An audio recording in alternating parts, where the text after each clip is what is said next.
You got that? Would you? Yeah. Well, I say Glasgow at the first, but it's Scotland anyway. Now, anti-sectarian charity Nil by Mouth is launching a new campaign this evening that encourages people to think about their language and the line between banter and bigotry. Here to tell us more is campaign director Dave Scott, together with two students from the City of Glasgow College who helped design it, James Wan and Ilda Chonka. Now, Dave, first of all, what's this new campaign all about? Well, the campaign's called Don't Be a Clown, and it's basically about exploring the lines between banter and bigotry and humour and hatred, and trying to encourage people to look in the mirror and reflect on their words and their actions, because quite often people will excuse themselves and say that, you know, I'm using a line, I'm using sectarian language, just a bit of banter, pal, just a bit of fun.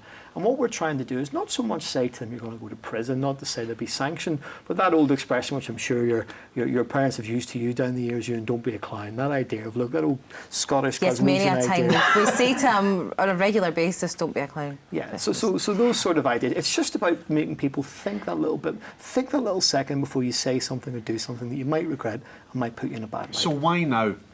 Well, we kind of feel it's an important time to talk about freedom of speech. I mean, we've had quite a tumultuous year politically all across the globe, and people have talked about this idea of freedom of speech and freedom of expression. Indeed, in Glasgow University at the moment, we're talking about the idea of who should be rector based on the ideas of freedom of speech and people who would perhaps use hate speech. And what we're trying to do is inform that debate in a certain way to get people thinking about sectarianism, which is a very unique Scottish problem in some ways, and also the casual use of it. The idea that people will use sectarian terms in a casual manner, you know, and they will be like the idea of a 90-minute bigot. You know, I can go to a football match, I can shout, I can say these things, and it doesn't really matter. So we're trying to put it, a very local issue in terms of an international context. In a former life, I worked in football for a number of years, and this debate would come up all the time in regards to this 90-minute bigot.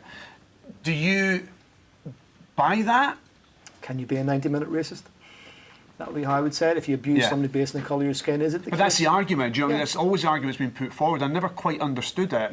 And you just don't buy that. No, I don't buy it. I think sometimes if you can behave in a racist or a sectarian manner and not necessarily have every aspect of your life, but you have behaved in that manner. So what we're trying to make people think about is the link between words, the casualisation, creating those environments where people think, I can call you, you know, a sectarian term for a Protestant or a Catholic, and that doesn't matter. And what we're just trying to ask people to do is think. It's not about putting people in prison. It's not about locking people up. It's about thinking about the consequences of your actions and your words, and also in some cases the impact that has on children. Let's move on to James and Ilda here. Tell us about how you got involved and what your ideas are. I'll start off with you, James. Well, so Nil by Mouth came to our college, City of Glasgow College, presented us with this brief, and at the start we just had this amazing, rich cauldron of exciting ideas. As always, we were just way too ambitious at the start. We wanted to tackle sectarianism on a global level, because of course sectarianism isn't just, you know, localised and unique to the west of Scotland. It's happening all across the world in different guises, not in a religious context either, always. So, but then we decided to zero in on issues that were closer to home, in particular the normalisation of sectarian language in everyday society, how it's used in social media. And that's what really inspired us. That's what we really wanted to focus on. So, and Ilda, can you tell us a wee bit about the animation? I mean, I've watched the video earlier. Can you tell us a wee bit more about that and the ideas behind it? Yeah, sure. So basically, we created a storyboard about two aging guys sitting in a pub, having banters, you know, joking around, and gradually morphing into clowns. So the basic theme of our campaign is Don't Be a Clown, and the focus is on a clown. And how people we're watching the video just now. Yeah, how people turn into clowns when they start to drink more. You know, alcohol is involved in this situation as well. And and the campaign launches tonight at 6:30. You're obviously confident it will be a success and it will get the message through.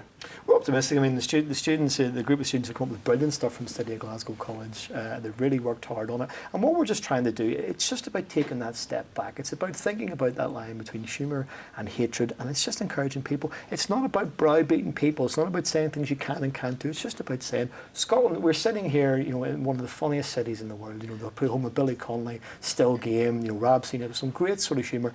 Scottish people, I think, they know humour is about when you're laughing with people, not laughing at them, and that's what we're trying to put across. In a word, do you think we're getting better? Yes. Do you think so, James? Yes, in a way, but that's what, I mean, it is a ludicrous situation, and that's what like really inspired us, because we do have religious sectarianism, but a lot of people who subscribe to religious sectarianism aren't actually religious.